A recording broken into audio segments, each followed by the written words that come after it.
Good evening, and if you're just tuning in, you are listening live to the Angel Rock on United Public Radio Network, otherwise known as UFO Paranormal Radio Network.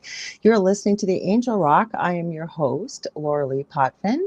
We are broadcasting to you live out of New Orleans, Louisiana, and I actually live in Canada, but we have hosts from all over the world. So I'm going to tell you a little bit about the show if you've never been here before, but first of all, if you have, welcome. I'm so glad that you're back. And if you haven't been here before, welcome. I hope you'll stick around. You'll share my show and the rest of the shows on the network. We've got something for everybody on UPRN.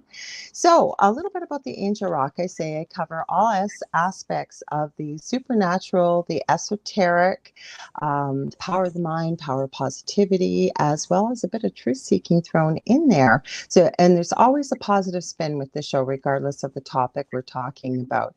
And the guests that I have on are incredible. As you well know, if you've been here to the show before, I say that the type of guests that I like to have on my show, whether they're doing something professionally or as well as extracurricularly, they're making a positive change for humanity. And our guest is no different. But before I go any further, two things. First of all, I should introduce myself in case, like I said, you haven't been here. Second of all, if you are watching on my YouTube channel, or on my Facebook page, I can't see your comments. So please feel free to hop on to it's UFO Paranormal Radio YouTube channel as well as Facebook page. We're also on we have 3 channels, but we're also on our second channel tonight, UFO Gods and Extraterrestrials, because we like to make you part of the conversation if you've got questions or comments, because we appreciate that you support our shows. So a little bit about myself. I'm Lorilei Potvin. I am a Canadian psychic medium. I'm a crystal Reiki energy healer, Akashic Records practitioner. I'm a spiritual teacher and mentor, and I'm also a registered nurse. So first I'm going to read a little bit of our bio for our guest. I want to give a huge shout out to Gavin Lee Davies because he's amazing. He's been on the show before. I've been friends with him for quite a few years, and he always sends me incredible authors that are incredible guests, and this guest is one of his authors. So her name is, and I never asked you before, so I hope I say your last name correctly, Carmen Turner-Schott. Did I say Schott? Okay, good. So Carmen, I got to find your intro here. I thought I had it ready, and then it moved on me. No worries. Hang on. Okay. Carmen Turner-Schott is a practicing licensed clinical social worker with a master's, and I'll have to ask her what an LISW is, something within social work. I know that. Yes. She's also an astrologer, writer, and teacher with a national and international clientele. She has been working as an astrological counselor with victims of trauma for over 25 years. We're going to get into that tonight. She completed her Master of Social Work at Washington University in St. Louis, Missouri in 1999. Carmen has been researching the 8th and 12th astrological houses for the past 25 years. An 8th and 12th house person herself, she has personally experienced the energies and lessons of these two very spiritually transforming, and take these off, can't see any better, spiritually transforming houses. She has presented astrology workshops for the Association of Research and Enlightenment, or in brackets A.R.E, throughout the years, and teaches a variety of spiritual development classes. She is a published author and has written 5 books. I want to get into the title of it because I want to make sure I read it correctly, because you have many books, which I was doing my research on you a little bit. So the one that we are talking about tonight, but we're probably going to get into all of them. Thank you. The Mysteries of the 12th Astrological House, Fallen Angels. So welcome, Carmen. I'm so glad to have you here. Thanks for having me. Wow, that's quite the I'm still here, just putting the computer down. There's that's quite the biography. Kind of sounds a little bit like mine after we've been doing this for quite a while. But you know what? I always start at the beginning because I wear many hats within the spirituality world, but that's one thing I've never really gotten into is astrology, and I've been trying to get better at it and understand it. But let's hear your story. How did you get into all of this? Yeah, so Well, it's kind of interesting how it started, because it kind of has to do with some things you mentioned at the beginning about the show with, UFOs, orbs, and all that kind of thing. So Me too. when I was little, I was always different Mm-hmm. and just very empathic, very sensitive. And I remember, I always had to have a night light on, my door open. I didn't like to be in the dark. I would dream Mm-hmm. vividly. I would sleepwalk. I would do all this stuff. And one night when I was 16 years old, I came home from a basketball game, and You too. I I played basketball too. yes, I was a point Fiend. guard, 3-point shooter. That was my I dream. was under the net or center. Nice. You were a post player. Yes. I Yeah. tossed the ball down there to you. Yes. Yeah. So I loved it. It was my life, was basketball. I mean, Me too.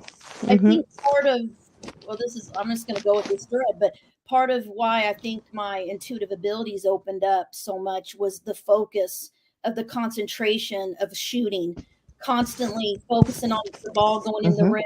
And I really think that opened me up to in eighth Never grade. mind intuitively, right? Having to anticipate, especially as a guard, you set up the play. You've got to Yes. know intuitively who to pass to, you've got to anticipate. Could they be open based on what you've done with practice? I think we almost are telepathic when we're playing team sports, especially too. It is, you're right, and Mm-hmm. I think it really opened me up, and so I started having these experiences I couldn't explain, and one night, I got back from the game, I went to bed, I woke up in the night, and there was a glowing ball of light in my doorway about the size of a softball, and it was white, yellow, translucent, just kind of floating there, and I tried to yell for my mother, I had no voice, it's like it took my voice, I was frozen. Wow. So I couldn't move, I couldn't scream.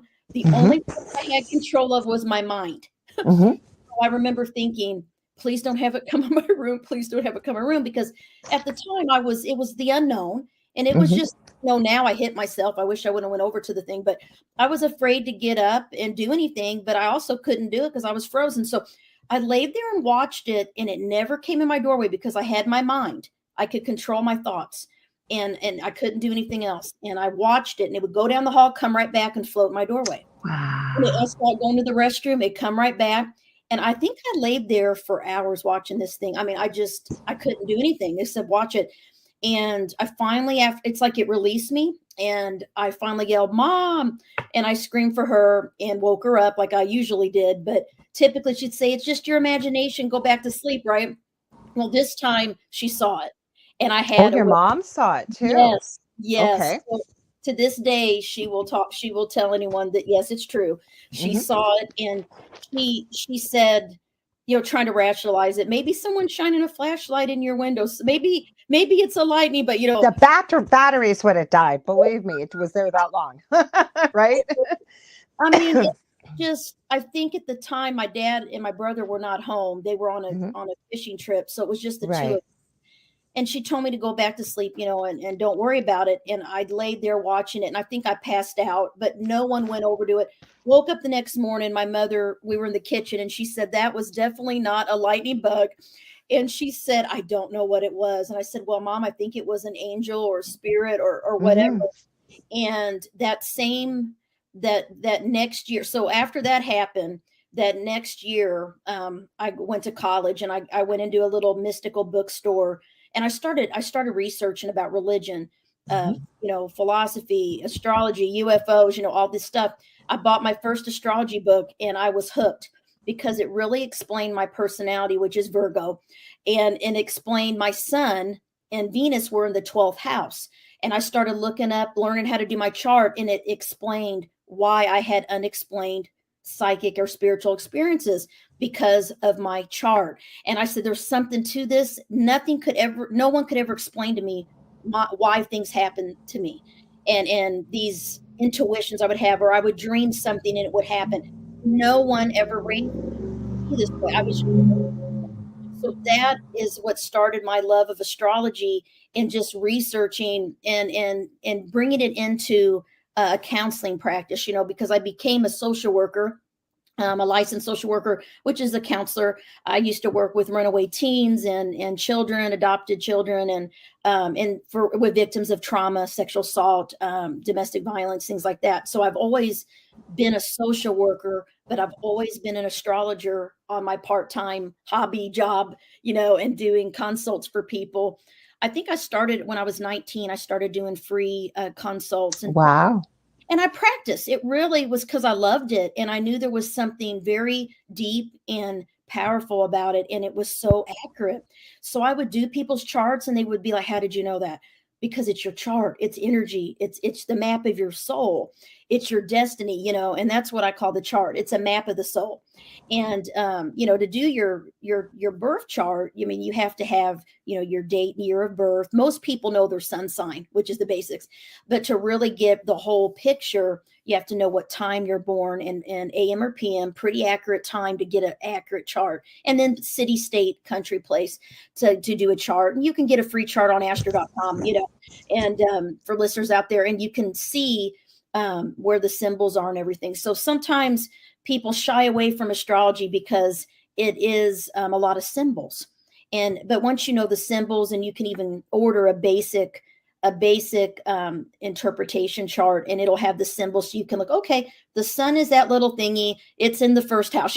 You can start learning on your own. And my goal as a writer is to make astrology basic and on a practical level, where anyone that doesn't know about it can pick up my book and understand it and not get afraid of it, because some astrology books out are very complex. Yes. Mathematical. That's not how I write.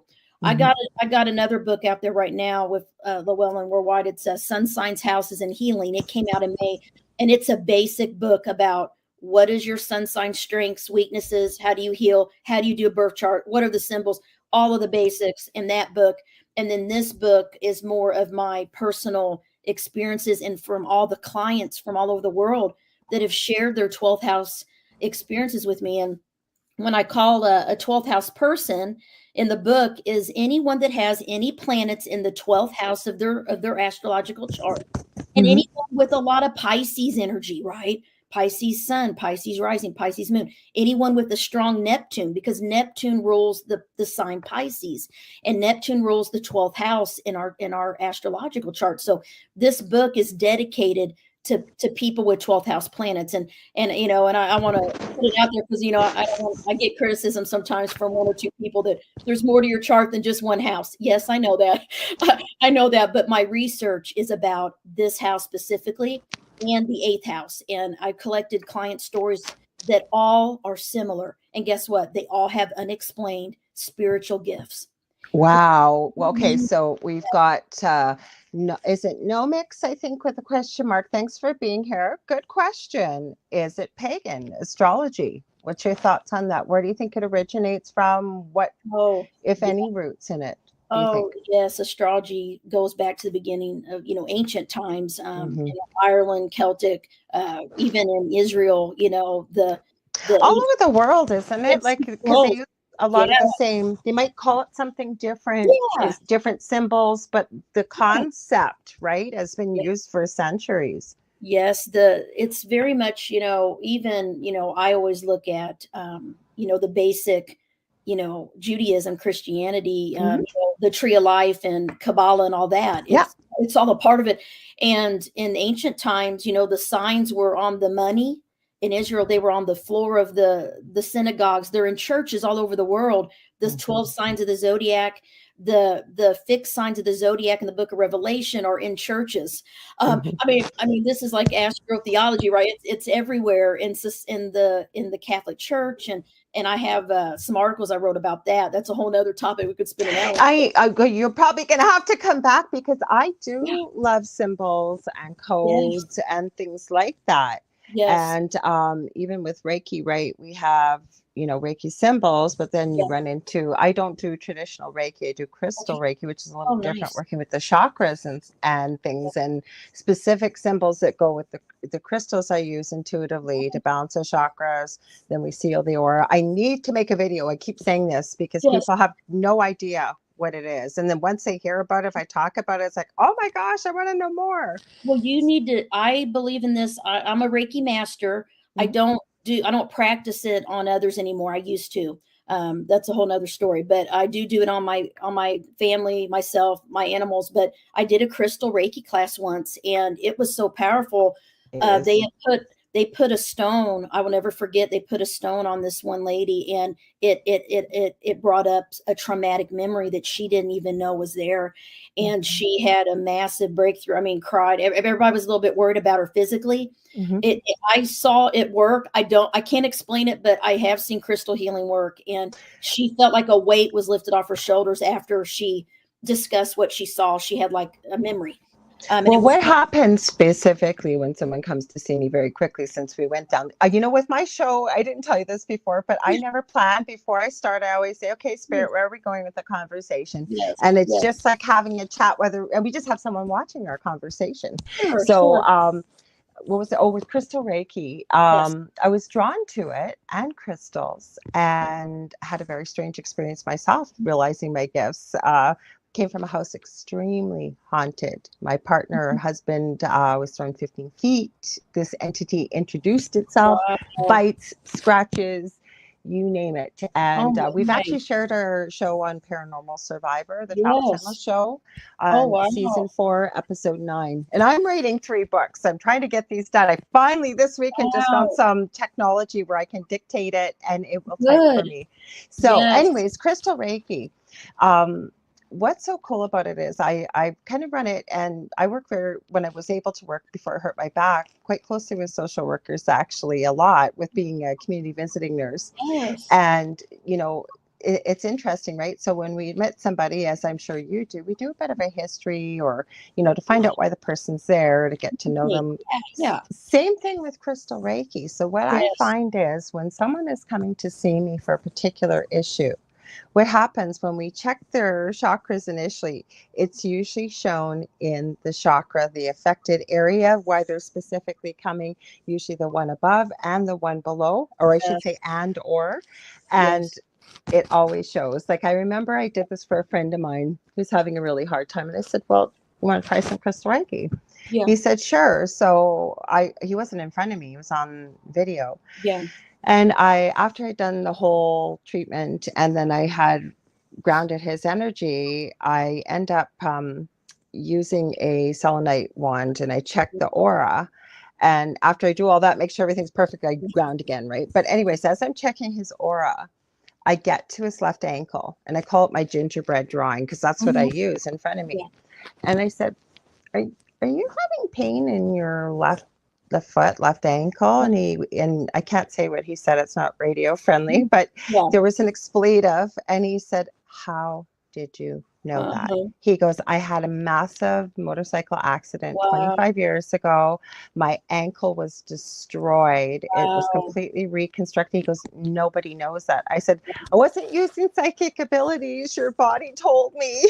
Well, you know what? You're exactly right. There's with working with trauma and people that have trauma with energy healing too, that those, the sacral chakra, the sexual organs, that's where you hold a lot of trauma, or with your voice, your throat, if you don't speak up for yourself, or, that's where you'll have a problem, or health problems. There's a book called The Body Keeps Score by a famous psychologist.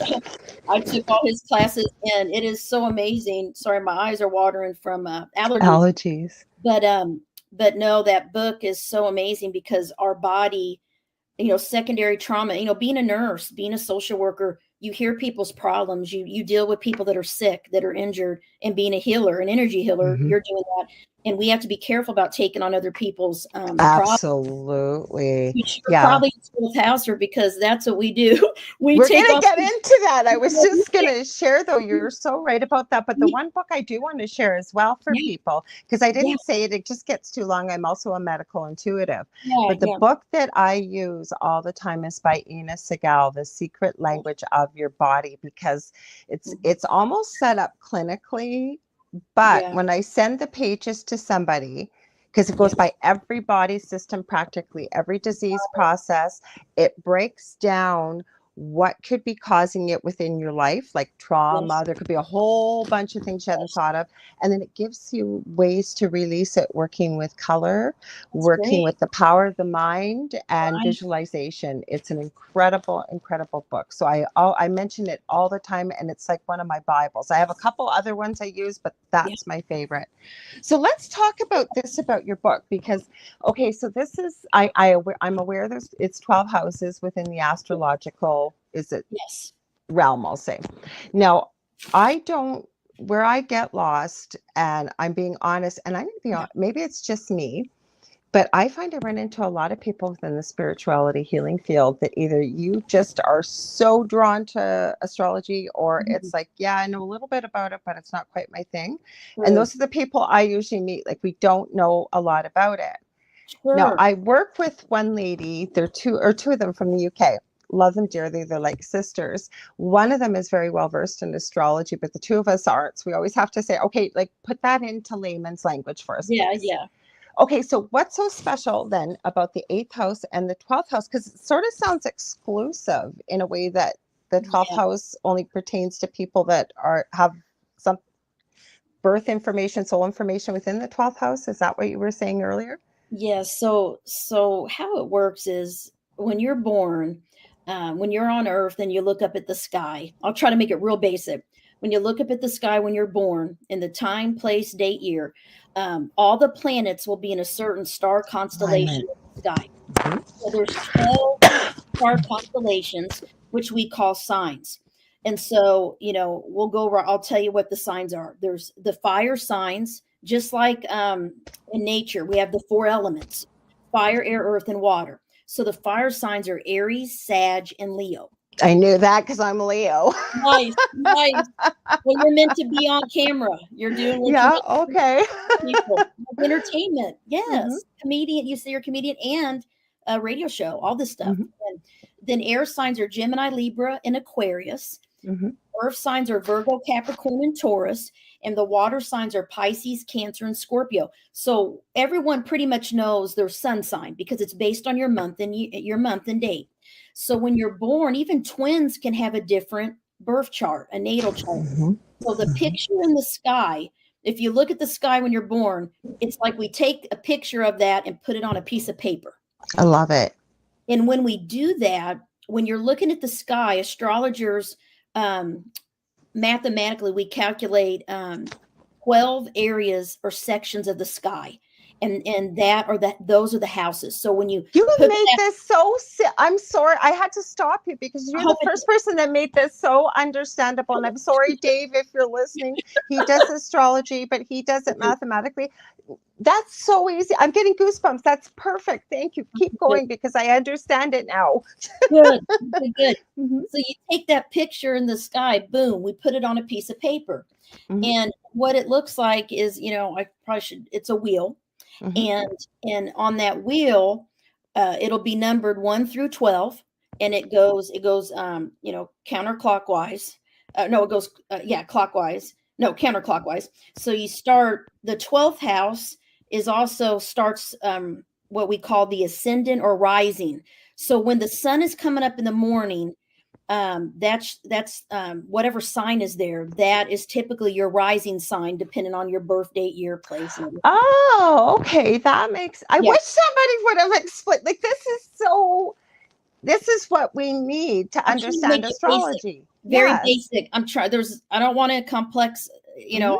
I'm about basic, teaching this on a basic level so anyone will be interested. That's my goal. That's my whole goal, writing books and teaching this stuff. And so the first house is the house of body and physical appearance. Okay. And some people might have planets there depending on what time you're born. Usually if you're born, in the United States, if you're born early in the morning, like between 7:30 and 9, you got the sun is in the 12th house. I was born at 7:35, so the sun was coming up, the sun was rising. I have the sun in the 12th. If I would have been born a little later in the morning, it probably would have moved into the first house. So your time matters. That's why twins, the moon sign, Yeah. when you're born, it changes signs every 2 to 3 days. Hmm. So it can be right on the cusp. Your moon sign might be moving, from Virgo into from Leo to Virgo. It could be right on the cusp. So the time really does matter because it can change some of those planets and houses. So when you're born, all of those planets are going to be in a certain house, in a certain sign in that chart. And by knowing that wheel, you can start analyzing it. So first house is body, physical appearance, very strong house. It's ruled by Aries. Guess what? Aries is the first sign of the zodiac. That's why Aries rules house 1. Okay. So remember, if you just go down the row in the order of the months of signs, that's how we get the information about each of the 12 houses. I got you now. Okay. So the second house is ruled by, guess what's the sign after Aries? Taurus. The second house is ruled by Taurus, which is money, finance, security, what you value, where you feel safe, secure, all that stuff. The third house is ruled by Gemini, the next sign. It's the third house. Communication, journalism, writing, speaking. I live with a Gemini. It's like living with two people. And I was warned that before I went out with him. And I thought, I try not to make my mind up about anything anybody tells me until I experience it myself. And then I make it up. This person was so right. Gemini's the twin. You have two different personalities to them. A good one and an evil one, or a yin and yang, a very social one and maybe an antisocial side. Yes. So they are the twins of the zodiac. So and they rule the third house. So they love to communicate, learn. They're intelligent. They're witty, sarcastic. They like to be moving. They can sell ice to Eskimos. They're very good for those people because they're ruled by Mercury is their planet. So they're excellent communicators. And they can really very friendly and connect with people easily. That's Gemini. Yep. They're adaptable. They're restless, adaptable. They're chameleons. And chameleons. They can morph with you and become like whoever they're around. That's what their talent. And then the fourth house is ruled by Cancer, which is the sign of the mother. So the fourth house is all about your home and family, your childhood, your roots, the home you grew up in, the home you have when you're older. So, like, for instance, my mom, she has the sun in the fourth house. She's never left her hometown. She's very close with her parents and always took care of them. That shows in her life, in her chart, when I look at her chart, right? So you can see different reasons of why your life is the way it is when you start knowing your chart. The fifth house is the house of Leo. Leo rules the fifth. It's the fifth sign of the zodiac. So it's children, entertainment, play, pleasure, self-expression, art, music, talents, love affairs, anything that's fun and pleasurable is fifth house, and anything with children. And then the sixth house. Love kids. I would have had 20 if I could have. It's because you're Leo. Leos draw children because you're a child at heart. And animals, children, animals, strangers in a store just come tell you your whole. That's part of being an empath, I know as well. But just come right up and tell you. Since you're an empath and people come up and tell you their problems, I guarantee you have planets in the 12th, 8th house. I'll tell you why. I can't wait. So sixth house is health, diet, routine, co-workers. It's where we like to have structure, but it can show whatever sign is on the sixth house cusp. And you may not have planets in the sixth house. It doesn't matter. It's okay. If you don't have planets in a certain house, it's not a bad thing. It just means you don't have karma and learning in that area of life. But the sixth house, whatever signs on that cusp will show what kind of health issues you might have. Your sun sign and your polar opposite sign will show what kind of health issues you have. And we can talk about that too, but there's so much. But you're making this so understandable. Like, now I want to learn about astrology. I swear to God, now I want to learn. Thank you. That's my goal. That's why I'm here. That's my mission. My North Node, which is your soul mission this lifetime in your chart. It looks like a little headphones or little horseshoe. Yeah. It's where you're meant to focus this lifetime and master. And mine is in the third house, which is everything basic math, basic knowledge, teaching people things on a practical, basic level, talking to people, communication. That's my goal, right? I think you're succeeding because I'm not saying this because you're my guest on here. I'm saying this truthfully. Now it's like, oh my gosh, I want to learn all about this. Like, and my sign for truth is goosebumps. I'm starting to get goosebumps. Go ahead. Sorry. Thank you. This is awesome. Seventh house is ruled by Libra. They're the seventh sign. Libra is all about marriage, partnership, and relationships. You know, they rule the seventh house, which is the house of partnership. So when you look at we call it the descendant, is the sign on the seventh house cusp. The ascendant or rising is the sign on the 12th first house cusp. Okay. Okay. In your descendant, whatever sign is there will show what kind of people that you're going to draw in intimate relationships and partnership. And it's going to show how you are when you're in a marriage or in a relationship, how you are. And so there's so much more to your personality than just your sun sign and your moon sign. There's so much more. And then now we're going to get into the eighth house. Right. Okay. My specialty is, this is my favorite, one of my favorite. 12th is my favorite. 8th is my second. The water houses traditionally in astrology, all three, the 12th, 8th, and 4th, are ruled by water signs, the three water signs. So 4th house is also important. I haven't seen and done as much research with that house because I typically find that people with 12th house planets and 8th house planets are the ones that have traumatic experiences. They lose loved ones at a young age. They go through death and loss. They have these mystical experiences they can't explain. They have that a lot more than 4th house people, in my opinion. 4th house is still a water house. It's very intuitive, makes you very intuitive as well. But my research is focused on the 12th. And I will be shocked if you plotted me that I don't have like the 8th and 12th, because experiences from the age of 4, some trauma. I choose not to, and it's not a judgment on anybody else. I don't look at it as victimhood or what I've gone through, because I really believe that we should embrace it all. My partner Dell, who I should mention has a show on here, guys, UPRN, the Delicious Recipe Thursday nights, not a cooking show, but he'll always say, well, if I could go back and talk to myself in high school, and I always say to him, I understand what you're saying, but if you could, you wouldn't be living the life that you're living right now. You got to embrace it all, because it makes you who you are in this moment. You're so right. I totally agree with you. And that's why, you know, how I started research in the 8th house specifically too. I have a book out there called The Mysteries of the 8th House, 8th Astrological House. I self-published it. It's been out there since 2010, but it has client stories based on an article I wrote. And it was really based on my own experience, because I have the moon, Jupiter, and Chiron in my 8th house in my birth chart, all in Aries. That word's coming up a lot for me personally, by the way, especially with the 3 ladies I work with. So I'm going to have to ask you a little bit more about that too. Yes. Chiron. Chiron, yes. It's the wounded healer. I'll tell you about it. So 8th house is the house of death, loss, rebirth, transformation, mystical, deep transformation, psychological, change. It's a very powerful house. When people have planets there, they have the death of someone close to them at a young age. It can be a parent, it could be a friend, it can be a relative, a sister, brother. I almost always see this. What about a near death? Could that fall within it too, like a near death experience? They also have near death experiences. I've had several people open up to me. For my own life, how this impacted me having 8th house planets, when I first started, really another reason I started getting into astrology was that it validated my mystical orb experience, but also my 8th house. When I was 16, I've lost a lot of people in my life through gun violence. Sorry. Yeah. When I was 16, my good friend was accidentally shot and killed. And that was the first time I've ever known anyone that died. So, 16 doesn't seem that young, but it changed my life. So losing her and just going through that, such a tragic way to die.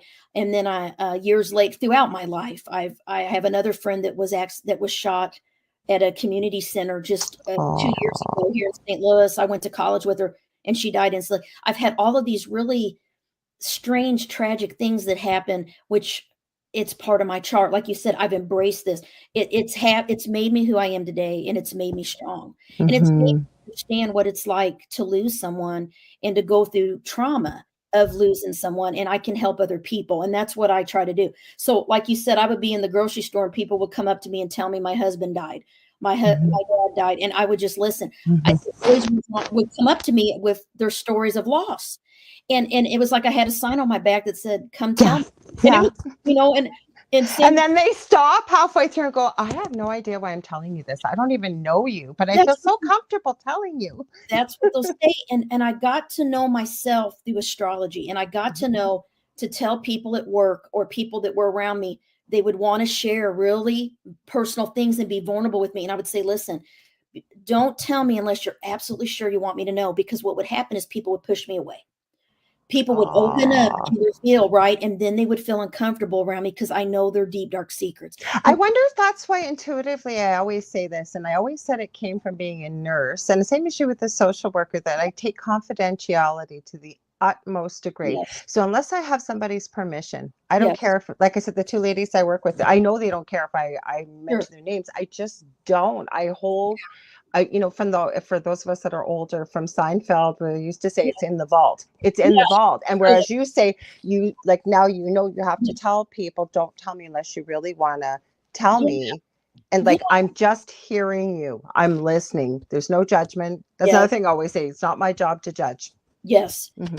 It's just like, eighth house people typically go into social work psychology, just like 12th house people. I call them eighth and 12th house people because they go through their own experiences and they're able to put themselves in other people's shoes Yes. because they have lived through, very tragic experiences of those around them. Maybe not anything that happened to them directly, but sometimes it also happens to them directly where their trust was betrayed, or they had heartbreak from a Hmm. relationship, or someone maybe abused them when they were young, or Hmm.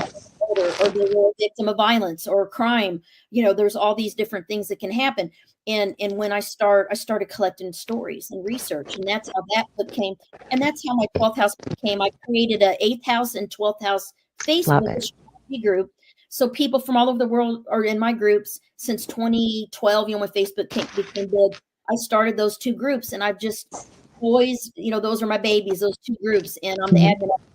I just collect stories and people's experiences, and I realized there's something to this, and my goal is to help them. So I did some YouTube videos about 8th and 12th house planets, and trying to share my own story. I'm usually pretty private about things I've gone through, but now with Hmm. these, I'm talking about it on the radio, so I'm Hmm. out there talking about some of the things that have happened to me directly. And so the eighth house it's not a bad house. It is the house of change, and they're reborn throughout their lives, and they feel like they're a phoenix. I call them phoenixes, and I call the 12th house people angels. So eighth Hmm. house rise from the ashes, a whole new person, stronger and more resilient. Like, Hmm. so the things we go through as eighth and 12th house people make us who we are today, and it helps us truly help other people, which we're really. You know what it is too, though, and I remember I was on a panel and somebody had lost their mother recently, and they were very, very angry. And I worked a lot in palliative care. I always say I've been so deeply blessed to be there hundreds of times at the beginning of life for being a NICU nurse. Yeah. And then out in the community, I did a lot more, but my real affinity was towards palliative care. Being there, I just felt so deeply grateful and again honored Yeah. that a family would ask me to be present while their loved one is transitioning, as I call it, back home, Wow. right? That's And you know what? You can feel it, you can see it. I talk a lot about grief because if you've never experienced it, those yes. are the people that will say, it's been a year, it's been 2 years, aren't Mm, you going to get over it? Never realizing that I really feel that with grief, it just creates this. Well, it was actually a great analogy I had seen on a series about death and dying and normalizing it out from over in the yes. UK. And it was a bunch of squiggly little black lines, and it was this big ball in somebody's heart. And then as time Mhm. happened and more new normal grew around it, the Yeah, ball never got smaller. We just started adding more right. of a new normal to it, right? That's right. Hmm. It's like, Kubler-Ross talks about the Yeah, stages of grief and death and I dying. should be of loss, the five Yeah, stages of loss. loss. Hmm. Yeah, and those 5 stages, everyone doesn't have to go through them in order. No. Some people go right to anger, or some people stay in bargaining where they don't believe that it happened. They just can't. It's shock.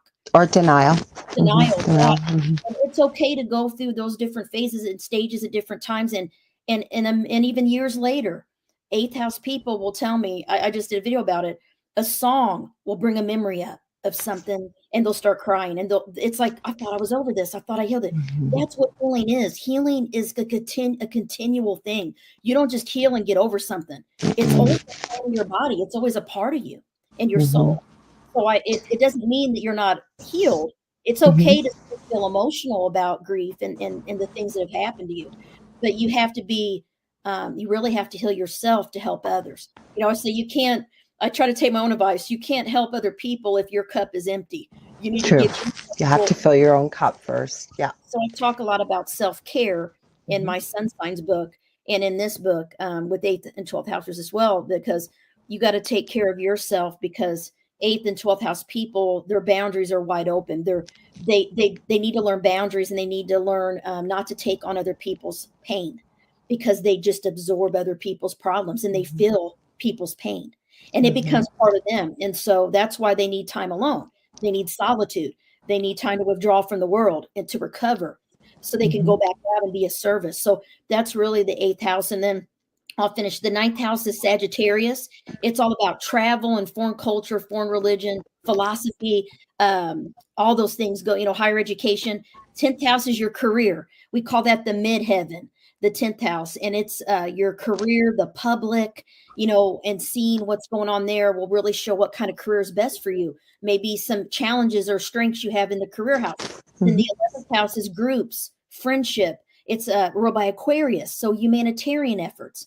And then the 12th house, the final house, is ruled by Pisces, and it is all about oneness with God. It's about serving others. It's about escapism. It's about addiction. It's about loneliness. It's all of the intuition, psychic experiences, all of the artistic abilities, creativity. There's very positive things. It's also the house of asylums, of monasteries. So a lot of people with 12th house planets want to become a nun or a priest or rabbi. I was not raised Catholic, but I almost became a nun. Okay. Wow. Yeah. And I can't even make this up. And I always wondered, it was just always there. Like, I love to be alone. I love my alone time. But I remember when I was having all these strange experiences right after this glowing ball, I was actually really wasn't raised to believe a certain way. My parents are pretty, we didn't really go to church as a family, but I would go with my friends. And I typically went to Lutheran churches or Baptist churches growing up, and it was just, going with my friends. But when I got older, I went to Catholic college and I was really drawn to the Catholic religion. And I started feeling like I want to be a nun. I have so many stories about that, but I realized that was from my past. I'm not meant to I was going to add that. I know I've had a past life. Yeah. It's come up many times in different situations where I was a nun. Yeah. I think I definitely know I was. And I love like Catholic icons and religious art. Like I'm like, ever since I was little, I collected angels. I loved angels. Oh, I do too. That's, why my show is called The Angel Rock. I know, I love it. Okay, because so I took a couple. Sorry? Tell me why. Why is it Angel Rock? Okay, because I took a couple spiritual business courses. Nice. And it had a different name. It had, I think it was Angel something 111. And the person that was teaching this, and it really resonated with me, was in order to start building a successful business, you really need to embody who you are with the name. Yeah. I love angels, unicorns, fairies, you name it, but I've always collected angels. I actually became an certified angel card reader years ago. I have a story. I won't get into it tonight, but it's what a tattoo and 8 tattoos and angel cards have to do with each other. And so I picked angel and then rock. I love crystals. I'm not a crystal guru, but I do love them and fairly knowledgeable. But also I love rock music. Usually I wear rock t-shirts, like rock bands, and it's just who I am. That's why it's called the Angel Rock. That is awesome.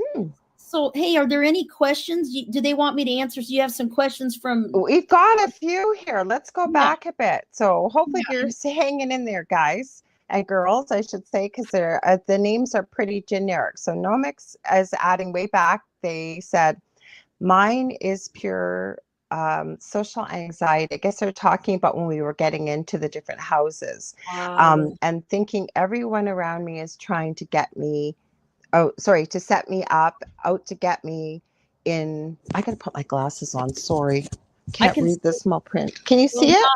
Nomics, what's your sign? Do you have something? They've got it down below. So they said out to get me in an ill way for people listening or on the replay. What can I do for that?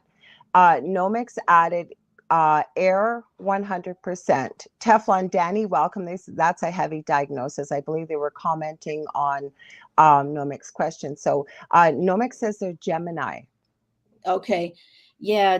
Gemini, I'll be honest. Gemini, I know a lot of Geminis. Mm-hmm. The thing about Gemini is you need to learn how to ground yourself. Mm-hmm. You got so much air, and you got to learn to ground yourself to the earth. And there's this it's called the tree meditation. I recommend that. I talk about it all the time, grounding. I have a video with the 2 videos I share the most on YouTube. Good. How to create a love shield rather than Yes. coming from a place of fear, especially being empathic, and Yes. how to ground and grid yourself. Mm-hmm. Yes. Because Gemini, because you're ruled by Mercury, you're a mental energy, but you're also a physical sign. You're restless. You're physically always moving on the go. You get bored easy. You like mental stimulation. You need a challenge mentally. And sometimes, people that can't keep up or communicate with you on your level, you can feel very lonely and alone. So you need stimulation. You need people around you that are like-minded, that are interested in the same things as you. But the biggest thing is you need to learn to ground yourself, because when you start getting restless, you get anxiety.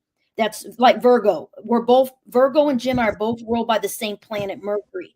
And we go right to analyzing things and obsession and overthinking. Okay, that's a big thing with Gemini and Virgo. So we need to ground our energy into our body, our physical body, and get out of our mind. Get out of your mind. And so just sitting and breathing, you can watch her videos. She has some videos on grounding. Just ground your energy. Or trees, like you said, getting out in nature. It's like a tree. Go out in nature and sit on the ground under a tree. Shoes and socks off. They made this big documentary a couple of years ago. Like, it was this brand new, incredible healing technique, earthing. Earthing has been around for centuries. Native American, How I explain grounding is basically like the relationship we have with trees, right? With like the leaves, photosynthesis. They take in our carbon dioxide, what we breathe out.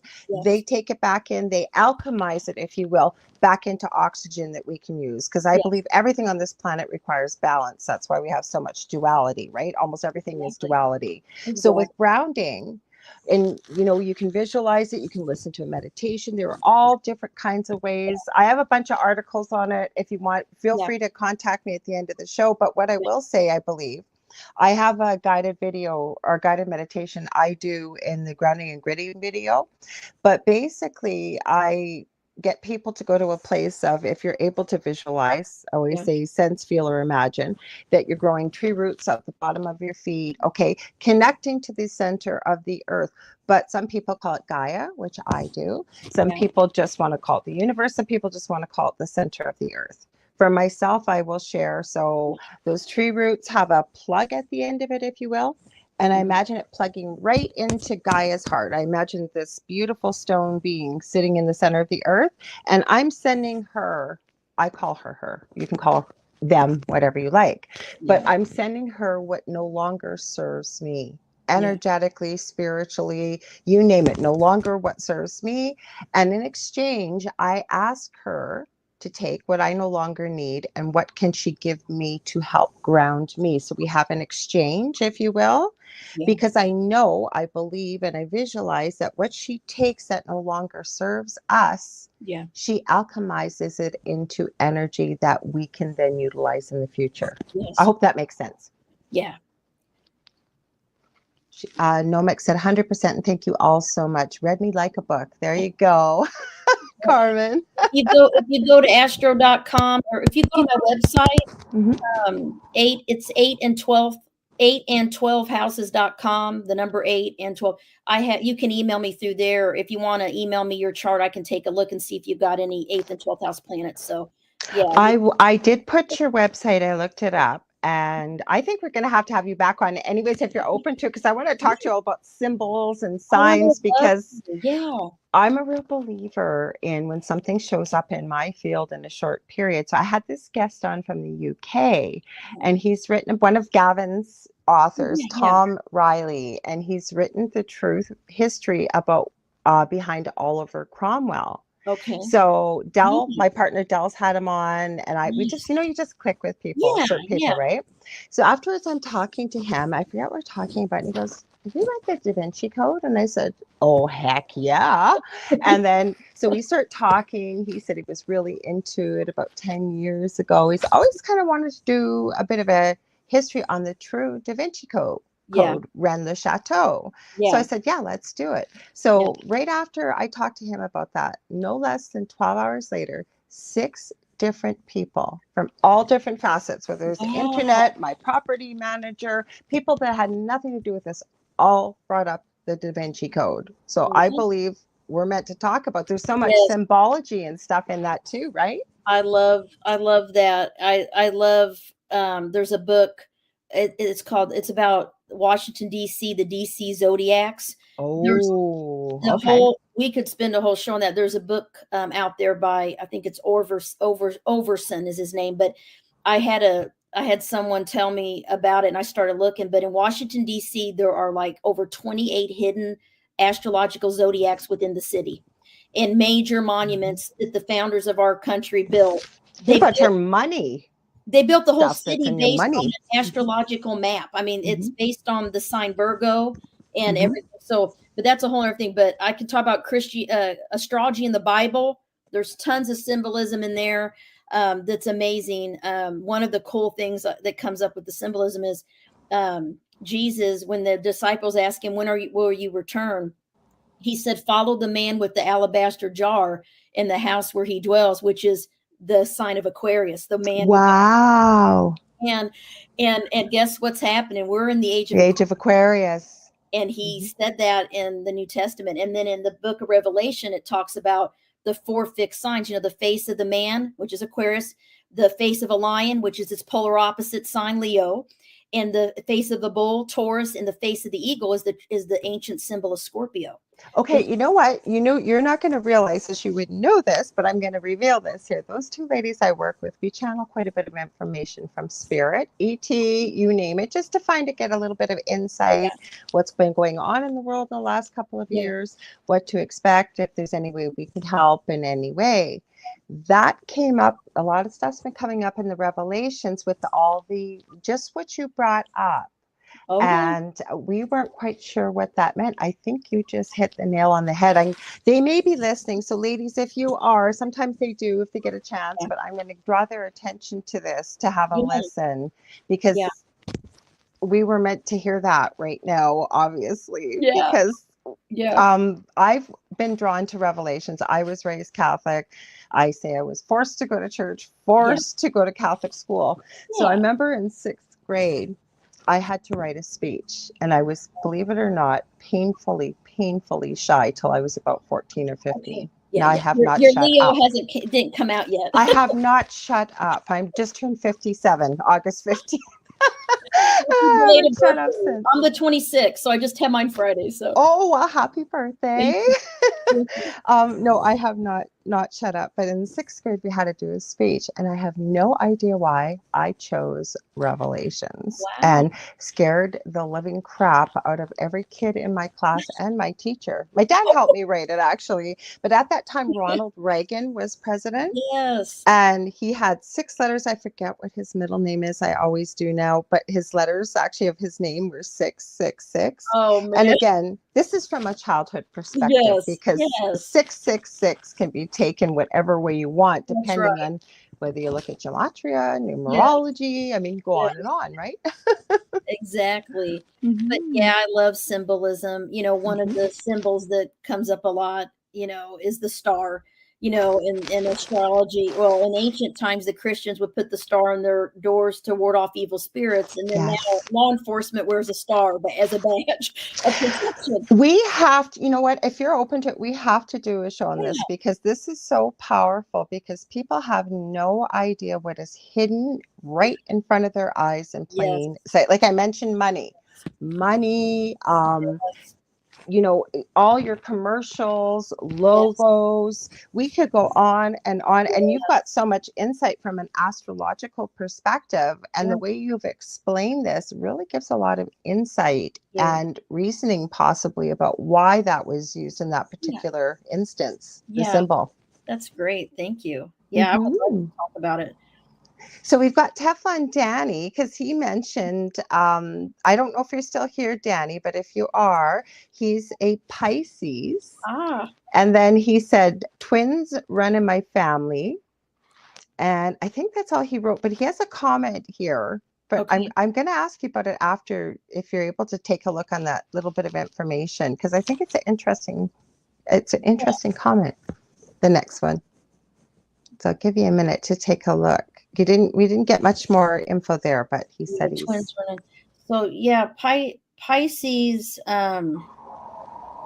Pisces, you would definitely resonate with the book because as a Pisces, you rule the 12th house. So anything about the 12th house is your main identity. So, you're very, most Pisces are compassionate. They're kind. I call Pisces and 12th house people fallen angels. And that's why I wanted to ask you what Fallen Angels is all about. Now I know why. Okay. What Fallen Angels means. One of my favorite movies I used to love was called City of Angels with Nicolas Cage. Oh, it's beautiful. I love it. Mm-hmm. Because it that's what reminds me of 12th house people and Pisces sun people, Pisces energy people, is that they are so compassionate and kind. And it's like they don't feel like they're from Earth. So I have everyone that has 12th house sun or Pisces sun. My youngest son, who's severely autistic, is a Pisces. And see, my other one's a Leo. My other one is a Cancer. I have two boys, both water signs. Nice, very, very sensitive. And Cancers are typically very close to their mother. They have a strong bond with their mother. Yeah, they roll the 4th house of the mother, and the moon is all about Cancer. Moon rules Cancer. So yeah, the mother figure is the moon in our chart. The sun represents the father figure in our chart. So you can kind of look at that. But yeah, your fallen angels means that, you weren't from here. You end up on Earth and it's like, what am I doing here? I'm not like anyone around me. I love it. They feel very different from their family and friends. They feel like they ask, am I adopted? Am I an alien? Like, why am I so different than everyone in school and my friends? And I call them angels. They're angels in human form that fell to this earth realm, and they're here to learn, and they chose to come here to help other people. But if they didn't have anyone to tell them that when they're younger, they struggle a lot with loneliness, and they get their feelings hurt so easily because they lack boundaries. They don't know how to protect themselves. So learning boundaries, I teach parents that have children with a lot of Pisces or 12th house planets to put up boundaries and to really teach them it's okay to say no. You don't have to, sacrifice themselves for others. That's what Pisces do. They can get heartbroken easily. They're romantic. They believe in soulmates. They're artistic. They're creative. They're musicians. They're spiritual. They're naturally spiritual people. Pisces, 12th house people are very spiritual. So I would say that Teflon. I'm listening to all this stuff and I'm thinking, no. But is it the autism? Maybe. I believe my son. I know we choose, and that's a whole different conversation about our parents, whomever, what. But my son, I believe, like right from he had meningitis, I almost lost him at 2 weeks, and by 5 months, I knew there was something wrong. He was diagnosed at 11 months. He's 24 now. But my point is, when you said about learning how to say no, now the autism, like you said, with the boundaries, there's not the boundaries. But my son, when he's got his mind made up, and he'll tell you, he'll say, like, if he's going to have a meltdown, I'm going to hit you. I'm going to hit you. And I can usually talk him down. But my point is, when you were mentioning like the creativity and all this stuff, right? I don't see it, but is it maybe part of what's going on developmentally versus his soul? Because he is very intuitive and he's very powerful. I tried energy healing, not to change him, just to help with the nonverbal anxiety. And he was blocking people from accessing his third eye at 3.5. Like they said, they've never met somebody that powerful before. And numerous people. There's a book. I have a friend whose daughter has autism and things like that. And they are special. They may not be able to communicate like we do, but they communicate not in other ways, And there's a book I read called The Children of Now. Have you ever read that book? I've heard of it before. Really good, and it's about children that that are disabled, that have special needs, different things, and how their souls are special, and they kind of came here for different purposes. And I really love the book, and it's like how these children are like enlightened, and they may not be able to even talk, but they know what's going on, and intuitively they can even parents' experiences with them. It's like they know what's going on with their child. They don't have to communicate to be able to communicate with them. Well, he can communicate. Now, there was something else I was going to say, and then I lost it. It was going to sound a bit dark. I forget what it was with him. But he's very, very intuitive. Like once he said to me, he didn't talk really till he was about 7, and still it's very one-sided. But I remember he was about 11, probably about maybe 12 or 13, and he said, "Mommy," he said, "I have superpowers." And I said, "Oh, Justin, that's so awesome. What are your superpowers?" And the first one, he looked at me like, kind of like, duh. He goes, "I always know what the animals are thinking." And I said, both my boys communicate with animals.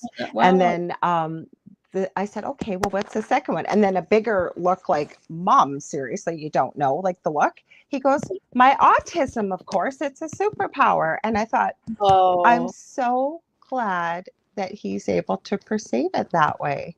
Well, that means you're doing a wonderful job as a mother.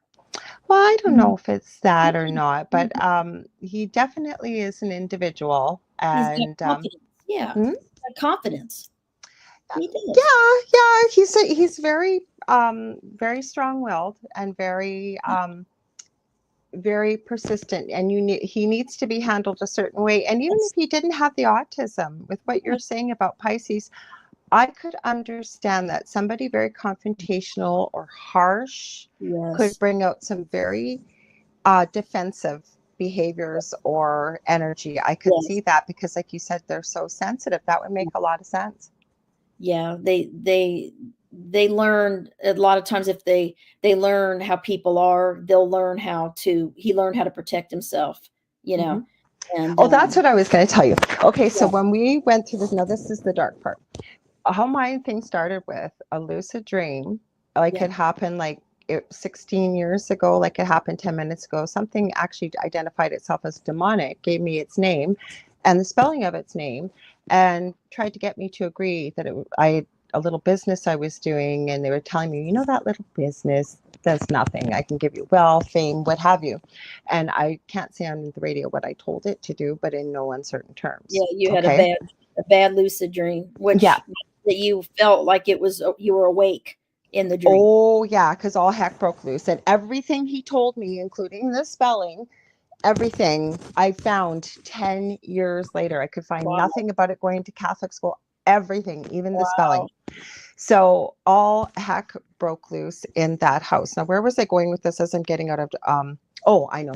So we started locally looking for help. And I always say I never, ever would wish this on a blade of grass, but I don't look back in anger because I would not be doing what I'm doing today or know the people that I do. But a woman came over, ended up realizing I knew her mom, and her mom had just recently passed away. Her mom was a secretary at the one side of the nursing agency I worked with out in the community. Anyways, the most incredible thing at the time was when she came over, her and my youngest son had a complete conversation with no words, and they were laughing and they were smiling, and he couldn't give her eye contact, but she explained it to me afterwards. She said, "Oh my gosh, we had the most incredible conversation." And he let her in too. So that is so sweet. Yeah.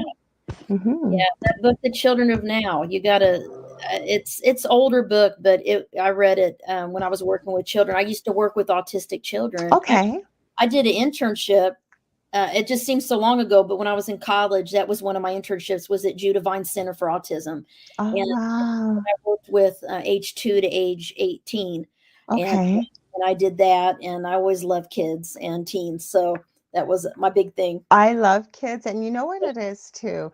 I always say, with no disrespect, because he's highly intelligent in some areas, but he's really at 24, And we're not going to keep talking about my son, I promise. I'm not one of those No, parents out going on about my kid, but I think it's no, hey, interesting. you want to talk about him, you go ahead. We're meant Well, to. no, but I think it's important too because of the numbers and frequency and the projections 10 years from now, unless we change something like 1 in every second child, they're now talking. It's 1 in 38 to 42, depending Wow. on where you live geographically. Wow. 35 years ago for our listeners, 35, 40 years ago, 1 in 10,000 Wow. boys, because boys get it 3 times more than girls, but girls can be affected. Yes. But I'm losing my train of thought here as I'm talking. But I won't go on and on about it. But you know what? They do have, oh, that's where I was going to go with the dark stuff. That's what I was going to say to you. When we were looking for help, and I'm not trying to focus on the dark, but this is incredible when you were talking about the children of now. We were told that the ultimate prize this negative energy wanted was my son, my youngest son. He's very much, that's where I was going with the second comment. He's very much like, with no disrespect, that precocious age of a 5 to 7-year-old. So I need to do everything still for him. Yeah. Yeah. Could I leave him alone for a little bit? Yes. Can he dial a phone? Yes, he can do those type of things, but I don't, because how many people would leave a 5 to 7-year-old alone, right? True. True. Like, he's not going to take off. He's not going to run away. Like, he can entertain himself and what have you. But we were told anyways by this, like this dark energy, that he was the ultimate prize because of the innocent, pure soul that he came in with. And that Dell, my partner, and I were the things standing in the way. Wow. This was a lesson, though, you know, really, Carmen. It was about learning to stand on my own 2 feet, Dell's own 2 feet, embracing what we didn't go looking for this. It found us through no fault of our own. We still haven't figured out, maybe some soul had an attachment when it passed away and kind of followed home. I don't know, because there's no other explanation for it. But the whole point is, and I think this is important about life. And like you say, you're talking about people, you know, the map to people's souls with a birth chart, that we don't grow. I was going to start to say this and we start to talk about something else. And I know somebody had just lost their mom recently. We were on a panel and it was very upsetting to them. And I didn't mean to upset them. But what I was going to say is, when we can grow, when we can really learn, when we can evolve our souls, I feel, is when we go through tragedy, we go through trauma, we go through pain. Because when things are status quo, don't we all say, God, I wish this could last forever. It's heaven on earth, right? You don't want anything to change. Exactly. That's exactly what the 12th houses and 8th houses are about. It's about using, you know, these experiences that, you know, hurt us and made us vulnerable or to make us stronger. Because, you know, if our life was perfect and we never had we'd never grow. We never grow. And we would never seek a spiritual path, which is the reason that 12th house people specifically are here as fallen angels. They are here to find their oneness with God.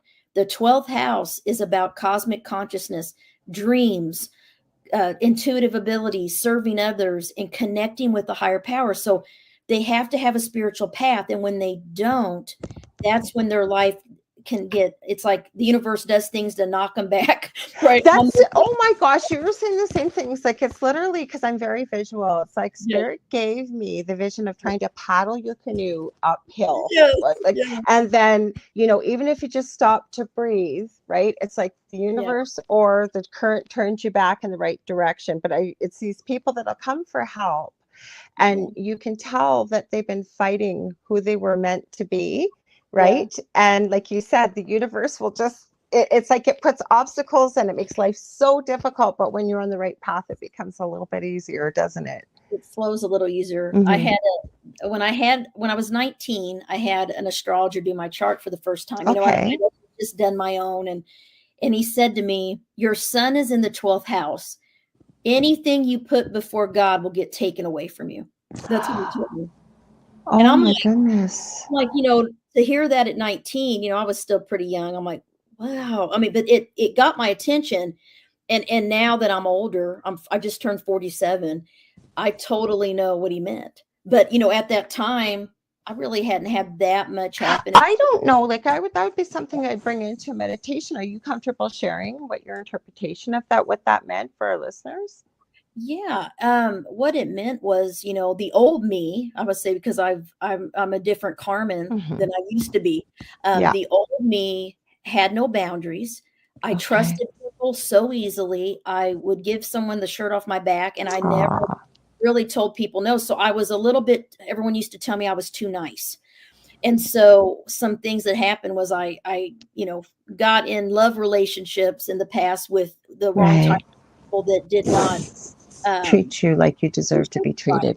and kind of, you know, broke my heart. Let's just say it.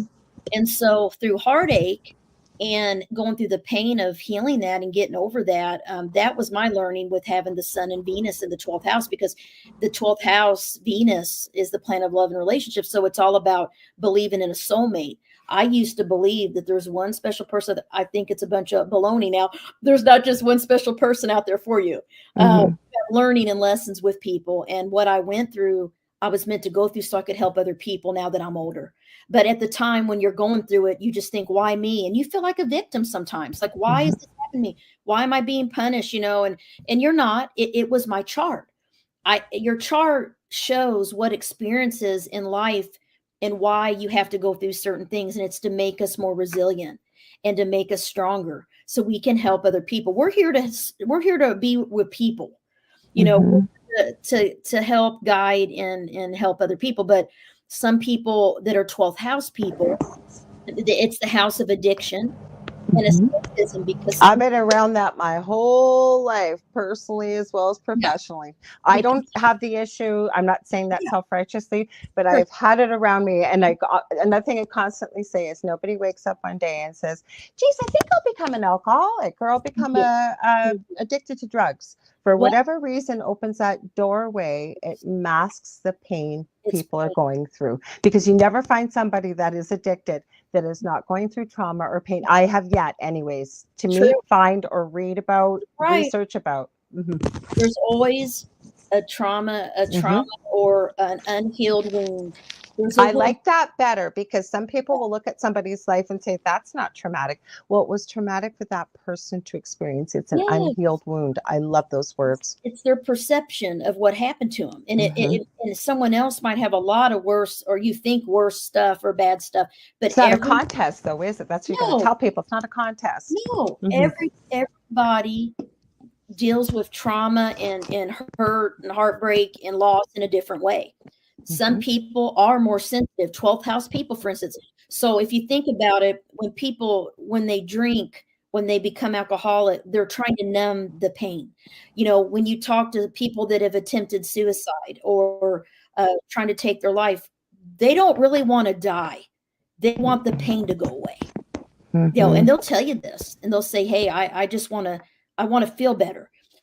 So they try to do drugs and alcohol to numb themselves. It can be not just drugs and alcohol. The 12th house is about food addiction, exercise addiction, work addiction, you know, anything that we do to detach ourselves from our emotions it can become an addiction.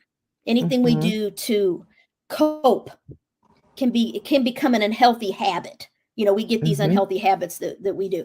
That's a big 12th house thing, is these addictions, these escapist tendencies, because Neptune rules alcohol and addiction, and Neptune rules Pisces. Pisces rules the 12th house.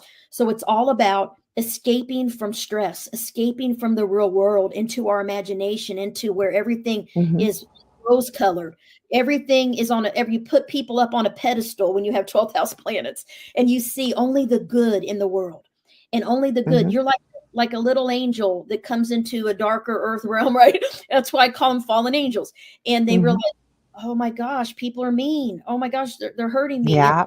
And their feelings get hurt, and they're sensitive. They cry. It's so hard to understand. Like, how could somebody do something like that? Like, how could you be that mean? Like, how could you? How could you? Like, I know I've even thought, like, I'm not judging and just trying to understand, like, where were you? Where were you coming from? Like, what were you thinking? Those are the thoughts that go through my head. Yeah. How could a human being do something so terrible to some other human being? I mean, because this is a comment I was going to bring up. Because he had, when you brought up about chameleons, Yes. Teflon and Danny put serial killers are chameleons. So can we talk about that for a minute? Where have you ever run across or Yeah. studied a case You know, where what's both of them interesting? fall in? Yeah, astrologically, I did read a paper about this, some research. The Interesting. research shows, you could probably Google and find it, but almost all of the serial killers that we know about, Yeah. almost all of them are mutable signs. They're Virgo, Gemini, Sag. They're mutable signs. So in astrology, we have, there's 12 signs. They each have a certain element, which we talked about: fire, air, earth, or water. They each have a modality. They're either a cardinal sign, a fixed sign, or a mutable sign. Okay, so what do those mean? So the cardinal signs, they are the idea makers. They are the people that like to start things, but they don't really finish them. They say, okay, let's do this. I got this idea. Then they let other people go and finish it. They're like the leaders. So in astrology, we use how we come up with tropical astrology, Western astrology, why it's so accurate and it never changes is based on the seasons of the year. The cardinal signs start the seasons of the year. That's how to remember. So what sign starts the spring? Aries. It's the first sign. Flowers start blooming, right? It's rainy and all these things start growing. Aries is a cardinal sign. They're polar opposite. Your polar opposite sign always is the same modality, always in the sky. So Okay. Aries polar opposite is Libra in the sky. They always oppose each other as star constellations if you're looking at the sky. Okay.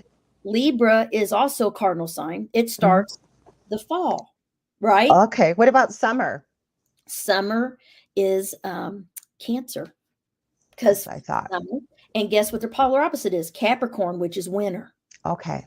Because Capricorns are born December, Jan, right? Right. Cancers are born June, July. Libras are end of September to end of October, right? Mid-October. And then, which one did I miss? I got Spring. Aries. Yeah, Aries is the end of March to April. So the cardinal Summer, spring, signs winter. are the seasons of the year. That's Okay. an easy way to remember. And they're all cardinal signs. The fixed signs are the stubborn ones. They're strong-willed. They're Leo? Yes, Leo's fixed.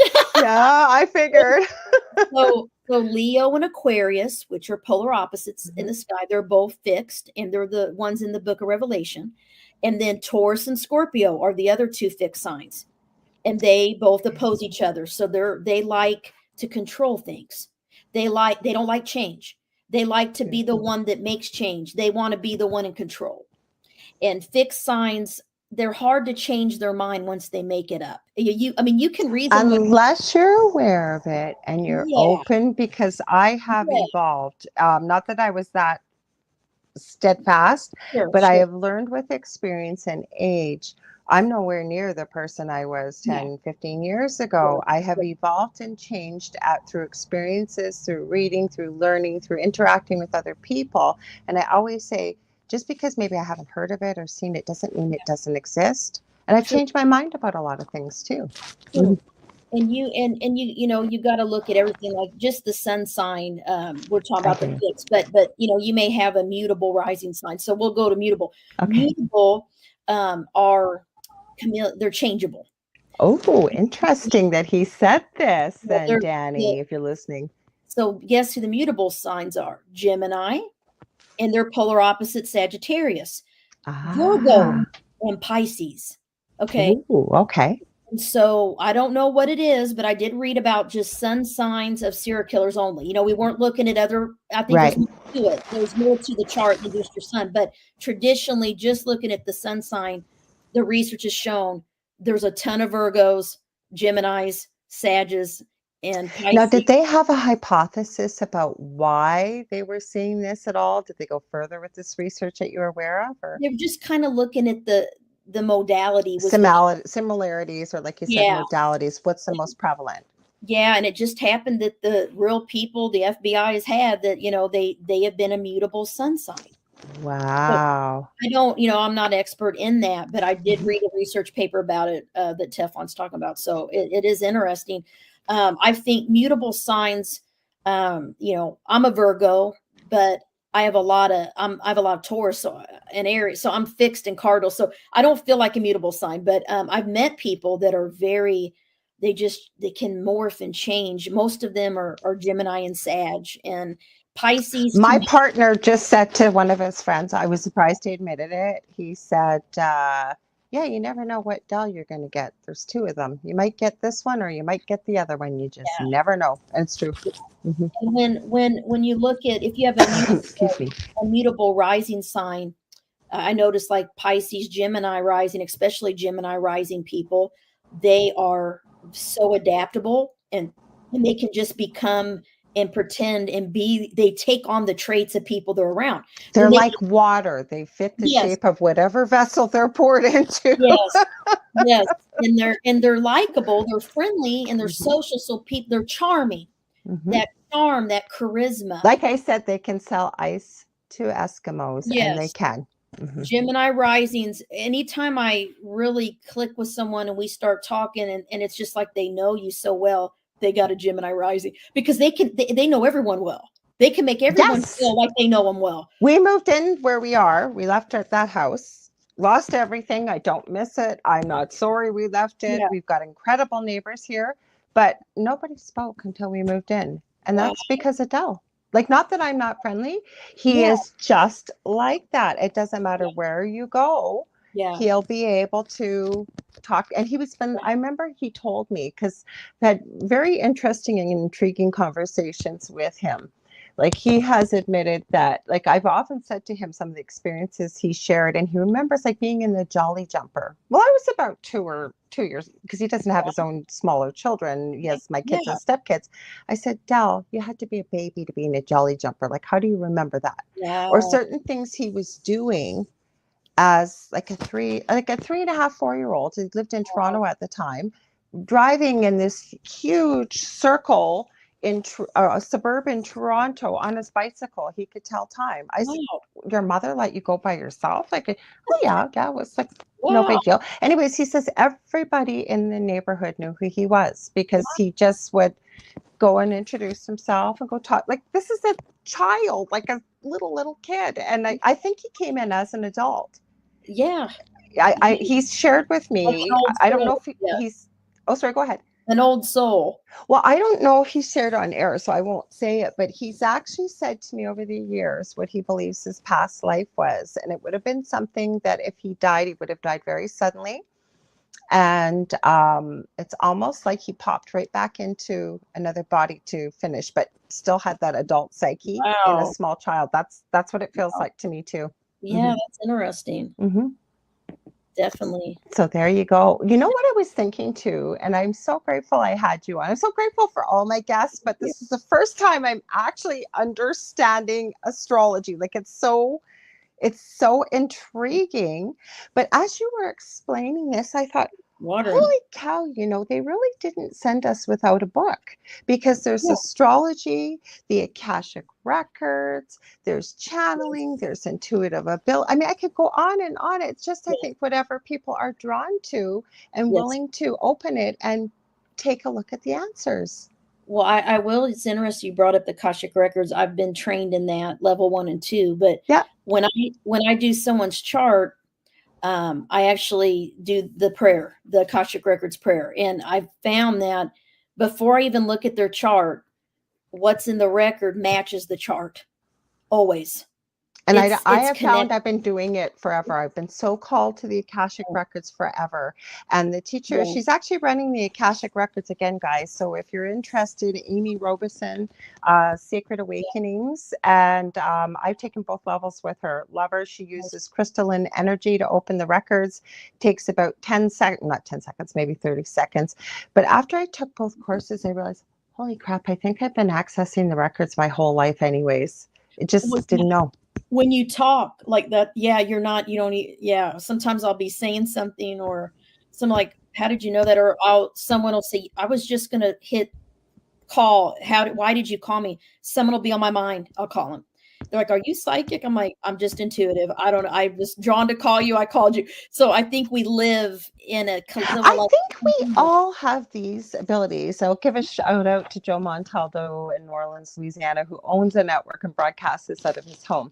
Now, we used to have a paranormal panel, and he's argued with me that no, not everybody has these gifts. But Sure. I believe they do, because if you look, same as animals, like Mhm. as a Love light animals. worker for the term, because of the darker experiences I've been through, actually worked with Amy about this to find out, like, why are people with really dark experiences coming to me? She said sometimes there's people in the light worker field that have to bring light to that Yes. situation. Yes. So You could be an he eighth kept, house too. You could have a lot of eighth house or Scorpio. I need to look at your chart. I'll look at okay, your I'm chart and so interested. Well, what I was going to say though is now I keep losing my train of thought as I'm talking, because there's so much going through my mind, so many things I want to yeah, ask you. So, yeah, I think it was, I'll keep talking, it'll come back to me. I know it will. If yeah, you, because you said you need to look at my chart. I was talking about the paranormal. Oh, that's what it is. I knew it would come back. yeah, So Joe argues with me that people don't have these abilities, that they're only special. And if everybody had them, military would want them, everybody would want them, they'd be using them. But when you look at, that's where I was going with this. If I'm working with someone that may be experiencing activity, yeah, first thing I will ask them, do you have any pets? yeah, Yes. What are your pets doing? When you experience stuff, obviously, there's way more to it. But the second thing I always ask is, do you have any children? If you yes, do, how old are they? yes. Because the younger they are, I have yet to see, almost most children can see spirit as very, very, very small children. I think we just forget it, Yeah. or throw it away, if you will, as we become older and start believing in other things. I do believe that children are open and innocent. And I think Mm-hmm. we all are so open and innocent. And then, the world teaches us to be Happens. we have to Mm-hmm. live in a material world. And Mm-hmm. so that's kind of why the 12th house is hard, because it's a spiritual world. It's a spiritual house. So having these unexplained experiences, but to us it's part of who we are. Dreams, these intuitions is who we are, but we're living in a material world where most people, so that's what makes it lonely. That's why people want to escape and numb themselves, because they don't feel that other people understand them until they start meeting other spiritual people that are like them, and then they find their friends and their They passion. find their soul family here on earth, Yeah, almost, right? I believe that we're meant to go through that. I remember I would be sitting in a group, and I had a lot of friends in college, but I always felt like I was outside looking in. I Mm-hmm. never felt like I belonged here. Like, it's just a very strange feeling, and it's hard to write about it and it's hard to talk and make it, but that's the only way I know how to explain it. And when I Mm-hmm. write about it, all these 12th house people have called me that have read the book or wrote me and said they cried, and that what I'm writing about, they have lived. Because then you've experienced it, you know it. You don't Yeah, even need a lot of words, just that phrase, no, I felt like I never belonged, or yeah, like yeah, you said, kids asking, and I've run into people like that. Was I adopted? Like, yeah, I just don't feel like I belong here, or whatever it yeah, is. But if you've experienced it, you really, sorry, I was reading the comment. I thought there was a new comment there. Um, you know what it means, but to try and explain it to somebody, just kind of like how we were talking about yeah, grieving. If you've never gone through the grieving process of losing somebody very, very close to you, yeah, it's very difficult. Same thing as what you're sharing right now, right? yeah. And Mm-hmm. it's interesting. I had a friend, well, a friend of my husband's, is a long time ago, but I had looked at his chart one day, and he had a lot of eighth house planets, like a stellium, and I just thought, wow, this guy. And I said, have you ever lost anyone close to you? And he said no. And I knew he's meant to. And Mm-hmm. and so there's certain things in astrologer, I don't say to people. I was just going to say, you Yeah, probably didn't tell them though, no, did you? Right. no, I'm Mm-hmm. careful what I say. I just, did ask him the question. I said, okay, interesting. So about 3 years after that, he called me. I'll never forget. He called me, and he was upset. His wife had a aneurysm, and she died. Oh. She died unexpectedly. Mm-hmm. And I knew he's in his chart, because Mm-hmm. it's meant to. I knew when I know what the eighth house means. It's just something that it's going to happen eventually. If it hasn't, it's going to. There's something. And he went through this big thing, and I ended up helping him, and it was just, Ah. I went to the funeral, and I spoke, and I tried to help him and his son, but it's a long story. But I also, when I worked with kids, I had a long time ago, shoot, it was when I was in my 20s. I had a parent a friend of mine had a friend whose son was struggling, and he was maybe 7 or 8, and he was obsessed with great tombstones and cemeteries. Mm-hmm. And he would only draw. He would draw tombstones and cemeteries, and he would tell her that he was afraid of the dark and all this stuff. And so I went and met this kid, and I did his chart. And you knew. You You knew before you did the chart. He had a stellium in the 8th house, Mm-hmm. and I had a little talk with him, and so I gave her some tips and things, to do to teach him that to ground himself and to protect his energy and things, because kids are very open. I remember when my daughter, and this is kind of a funny story. I mean, I do believe that the Catholic Church believes in this, and the priest will come to your house because there is something to it. I mean, if you're not raised Catholic, a lot of people don't understand, that about ghosts and hauntings and things like that. I'm open-minded, but my daughter, when she was little, my husband was deployed. He was in the Air Force for a long time. Oh, okay. He's retired now, but we were alone for about 6 months, and wow. he was 3. And I had a monitor where I could hear her, and she was crying. And I remember going over, and she was like 2.5, 3, almost 3. She said, "Mama, there's a bad man in my room." Mm-hmm. And I'm like, "Oh no, we're not going to do this," Mm-hmm. So yeah. I said what he looked like, and she definitely saw something. To be that little, to be able to say, I said, "Well, how do you know he was bad?" And she said, "He had a mean face." Mm-hmm. Is what she said. Mm-hmm. And so I did the Lord's Prayer. I put a cross above her door. I blessed the room, and I said, "You will not." I did my prayers and my things and ever since then, she never had another issue. So sometimes, most of the time, it does work. With us, yeah. Nothing seemed to work. So this is where I had to go on the journey with energy to understand that like attracts like on this planet. So if you've got a high vibrational energy, you're no longer a match for something lower vibrationally. So even though it might have been there and everything wasn't resolved, all the physical attacks, all the other things all stopped because we understood. Now, was there, it's a whole different conversation. And the fact that, I think that this runs in families, especially those that are very, like your daughter experiencing so wide open. I always, if parents come to me to talk about their children, is if they say there's an imaginary friend, and I talk about it lots on the show too, is, ask your child, just like you did, you handled that so beautifully. That there was none of, "Oh, honey, you just had a bad dream," or you went, "Oh, no, that's not happening." But you knew and you believed her. And this isn't judgment against parents, because if you've never experienced that kind of thing, you may not realize that it's happening. So I always say to parents, ask a lot of questions about if there's an imaginary friend, right? Yeah. Mm-hmm. Yeah, I think children are very open, and because they're so pure. Yeah. And that's kind of how Pisces and 12th house people feel, is like, it's kind of like they're naive. They see people with rose-colored glasses and they get let down. And so they struggle. A lot of them can struggle with depression and sadness and loneliness. And they are drawn to the monastery. They're drawn to be away from society and stress because they are so sensitive.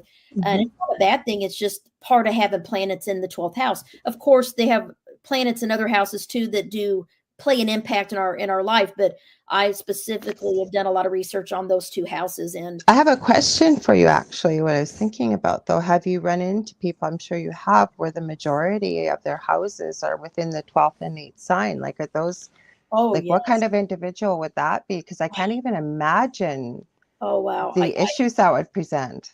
Yeah, a lot of people in my Facebook astrology groups have what we call that a stellium. When there's more than 3 planets in one house, we call that a stellium. And I've seen people that have had like 6 planets in one house. That's what I was thinking. Like, I'm going, like, there's got to be people like that.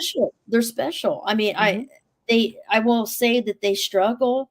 They struggle because they are very psychic and intuitive and sensitive, and sometimes they go down the victim route. That's the downside of the 12th house, is feeling like a victim. You have to come out of the victim and realize you're not a victim, you're a survivor, and you actually went through those hard experiences, whatever they were. And it could have been different for everyone, but you went through that loss of a parent, feeling like you didn't have a connection with a mom or your dad. You know, those are similar experiences for 12th house people, because they always feel like they're not from here. So their real parent is God, the creator. And that's why they're in a material world where we're not taught that. We're taught to go to school, get a job, work, pay your bills, right? You eat, sleep, you know, nobody teach unless you're raised to learn these things. You're born with it. I believe you're born with, some people are born this way. And I think we're all born this way when we're little, but I think some people are meant to keep it. Yes, that's what I've been saying. Just like some people are natural born leaders or athletes or mathematicians, musicians, some people are meant to maintain it their whole lives. But then I also add, if you're feeling drawn to it, to learn more about it, doesn't mean that you can't open that doorway again, especially if it was open as a child. And I think sometimes with astrology, the thing I try to do is teach people to get rid of the stigma of it, because astrology to me is not evil. It's in the Bible. Oh, I don't think it's evil at all. I mean, Jesus talks about it. I mean, so I really have spent my life trying to open people's minds up that astrology is not evil. It's a self-awareness tool that can be used to help you understand yourself and others better. It's a psychological tool. Just like four lenses or any of these personality tools that you take in businesses and companies to get to know each other and how you are at work. Astrology is the same thing. It's exactly the same. It's energy, it's personality, it's all those things. Like, and the collective unconscious is what, you know, the psychologist Carl Jung talked about. We all are connected. We are. Our mind, our mentally, our consciousness, you know, when we dream, we're in our subconscious, when we meditate, but we all are connected. And that's why these things, these meaningful coincidences is what he talked about as a psychologist. Things happen, like you said, these certain topics will come up, or you were just thinking about something, somebody told you about that, and the animal, or you dreamed about an animal and someone starts talking about that animal. That's the collective unconscious, you know, where we all are one. There's a oneness that we have with animals, with people. Do you know what was a good example of that I read about recently? And it was a research study. There was a particular brand of monkeys on an island isolated from wherever, and they were being studied. Okay. And the animals on that island started learning how to use a specific item in nature, I forget what it was, as a tool. And it was very, very, very effective. Well, I guess within a couple of years, now none of the monkeys had left the island, traveled or migrated. Halfway across the world, another breed of monkey, but within the same genealogical line, if you will, was all of a sudden starting to use this really rare particular item as a tool that they'd never used before.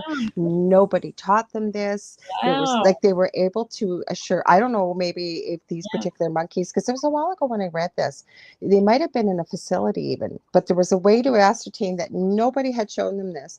So how were they mimicking what the monkeys were doing halfway across the world? And then they start getting into quantum physics and the collective consciousness, right?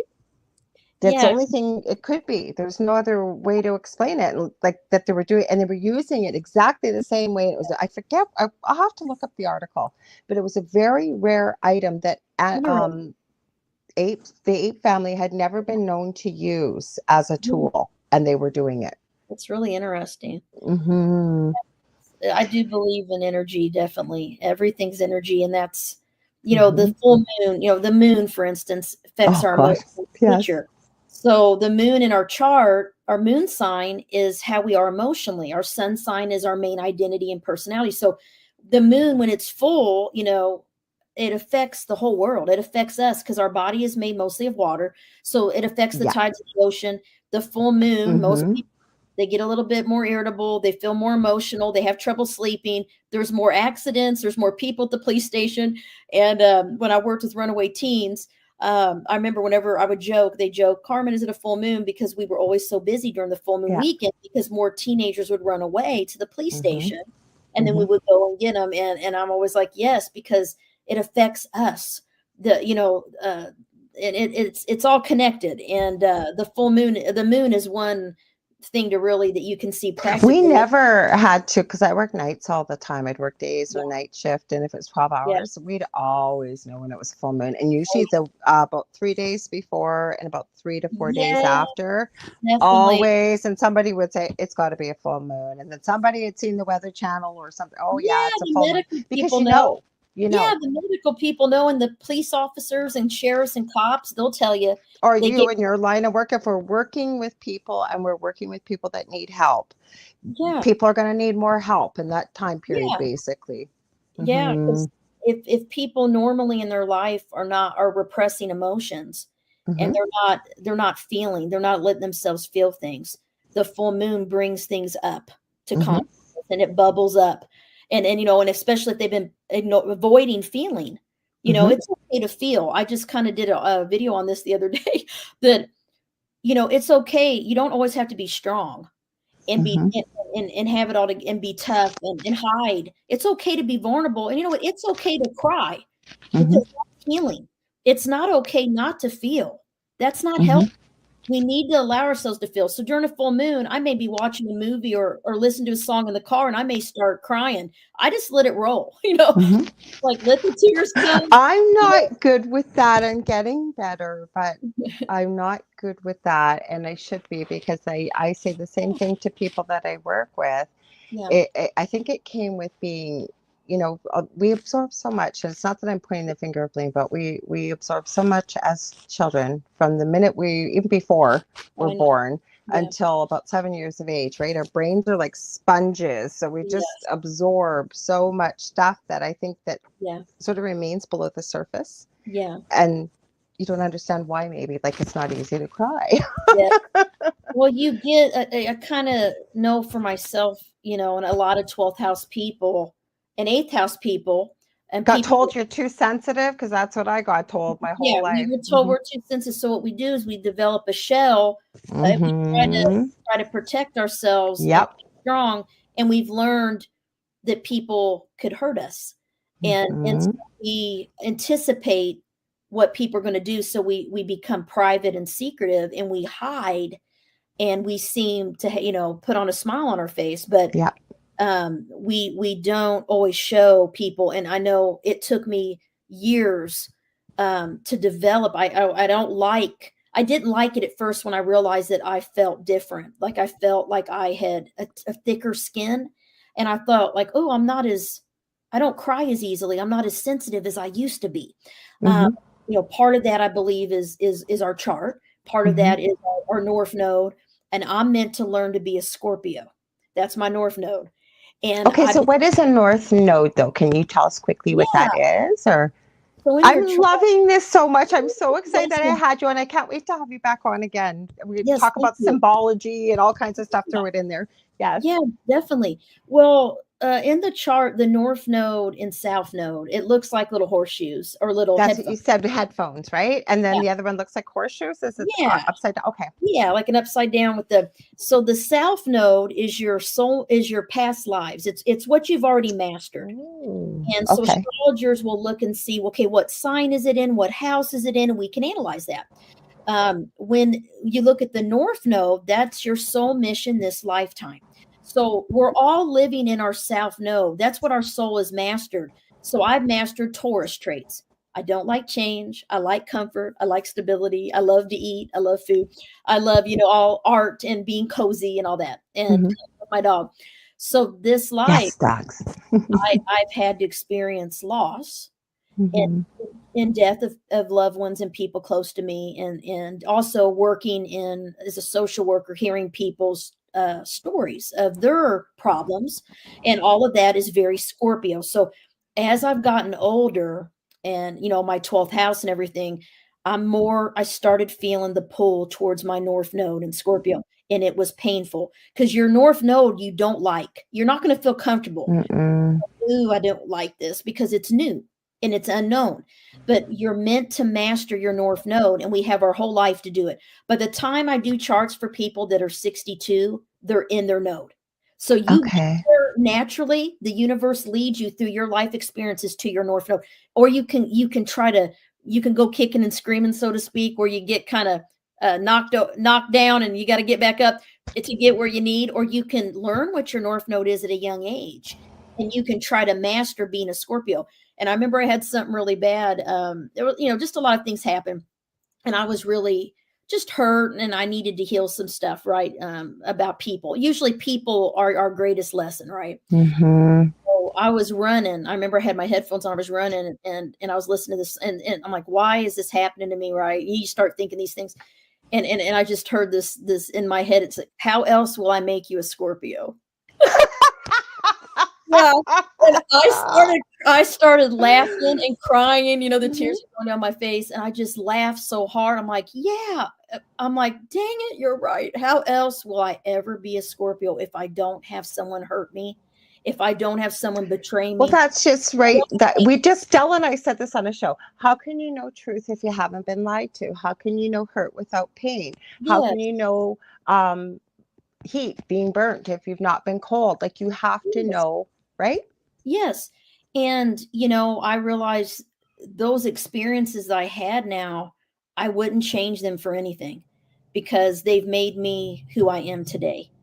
Kind of where we started off, like when I Yeah. was saying, like, you embrace. I always say embrace it all, because it makes it you who you are. But you know what I was going to say about that? We kind of touched on this sort of off and on throughout the show. It's about perception, because I do believe we always have a choice. And I have been guilty myself of saying, well, I didn't have a choice. Yes, we do have a choice. It's whether or not sometimes we don't want to make either A or B. But it's the same thing about these experiences. And I find sometimes with pain, it's time. It's experience. It's encountering different people, healing. And when we look back, we have the choice to look at what we went through. What did we gain from it? What did we learn from it? Even if it's just to never experience it again, right? But a lot of people get stuck right in the pain. Yes. Yes, because you get trapped. You're in the past. That's what my greatest learning is. I'm so connected to the past and the past people and things and how things used to be. And Scorpio is all about change, rebirth, and death and transformation. So my whole identity is really emotionally, I've changed, and I've become a little bit of a thicker skin. I still have the softy in me. I mean, I used to wear my heart on my sleeve, is what my parents used to tell me that I was, and I know looking back, I was way too sensitive. I had no boundaries to protect myself and my energy and my emotions. Yeah, but Earth is so difficult to come here, right? It's like a school. And when you channel other entities and things like that, first they always say, man is still a young being population, but Earth, I think, is one of the most difficult places to incarnate on. You come in with spiritual amnesia, don't remember anything from a past life. You come in with these dense, heavy, clumsy, fragile bodies. And it's so funny. I was watching it. Somebody had a bunch of videos up of newborns coming in, and I never get tired of watching a baby be born. But it's so fascinating now to look at it from this perspective, not working it anymore, and seeing those little faces. And then you hear people that will tell you they can remember when they were born and what they were thinking and what they were experiencing. You can almost see it in these little ones' faces. It's like, oh my God, what did I do? Oh, I made a mistake. It makes me laugh. I saw a meme like that. It was like a baby, and it said like some like 8th, 12th house, or it was like, what the heck am I doing here? Like what did I do? And it's like, has their hand, a little infant, just oh no, Earth again, no, it's just like I want to know more. I'm serious about the 8th house, the 12th house. I want to know all this stuff now, because like I said, it always went over my head, always. And it's not that I'm unintelligent. It's just, I think the most resonating thing that you said at the beginning of the show, the moment and second that you're born, it's like a snapshot is taken of the constellations and the sky. Yeah. It's like your map, if you will. It's like your map. Like a picture. And, fallen angels, Where can they buy it, Carmen? Like, where can they get all your books, your YouTube channel, everything? Because we're almost out of time. That's why I said I'd love to have you back on. Okay, so I got a YouTube channel. It's my name, Carmen Turner-Schott. I just subscribed. Oh, thank you. Thank you, Carmen Turner-Schott. And then I have a website. I'm getting ready to get a new website. It's in the works. So my old website will connect to it. It'll be my name, CarmenTurnerSchott.com. Yeah, easier to find, yeah. But it's 8, the number 8, and 12houses.com. I'm on Facebook under Carmen Turner-Schott author. I'm on Instagram as Carmen Turner-Schott. I tried to find you on Instagram. I couldn't find you because I was going to tag you because I post everywhere for the show. I saw you on Facebook. I couldn't find you on Instagram either, but I'm Carmen Turner-Schott and then Carmen Turner-Schott author. And then also, I have a Facebook page called Deep Soul Divers Astrology. That's I gotta check that out. Page. And then I have the 8th house Deep Soul Divers Astrology group, the 12th house, the 12th Astrological Astrology group. You can join on Facebook and join. I have about I can't wait. 15,000 people from all over the world are in the group. I love it. And they share their charts. They ask questions about their charts, and people help each other. I try to make it a support group atmosphere. I've had to ban and block people, unfortunately, as an admin, because, I try to keep it a support group. I don't want anyone to be attacked or feel bad for sharing. I hear you. And it's private, I bet, too, because I have 2 groups on Facebook. Yeah, it's a full-time job, as being an admin. So I don't add everyone. I want them to answer the questions.